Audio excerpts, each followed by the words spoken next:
Formula One, every moment counts. And not just on the track.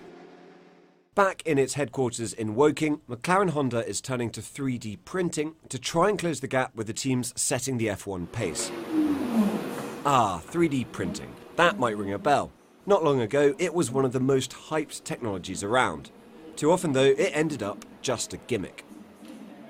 It's way more serious than a hype thing. I think if you look at the digitisation of Formula One over the last 10 years and everything that's happened through simulation, the advance of rapid prototyping technologies, of which FDM is part of it, it's real performance for us because Formula One is nothing if not in the business of time. And McLaren Honda's been off the pace for a while, it's fair to say. Is this helping you close the gap or keep pace? What's the impact on the track? Yeah, it's certainly, I mean, if you're not going forwards in Formula One, you're going backwards. Yes, we've got some engine issues at the moment, but in terms of chassis performance and engine performance, rapid prototyping technologies are the key to the future.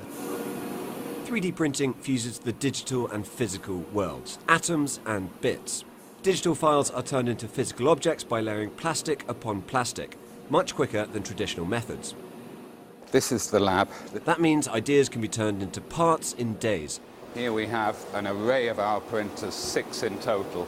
Skipping design iterations and weeks of work. This is a prototype. It's an exact prototype of what the final, very, very expensive component will cost. And of course, there can be many, many design changes to this at minimal cost. So this design verification, it's crucial to McLaren to get it right first time.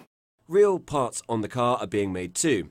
Part of the McLaren's gearbox is 3D printed because it's too small and oddly shaped to be made traditionally. Printing can also be used to make quick aerodynamic changes.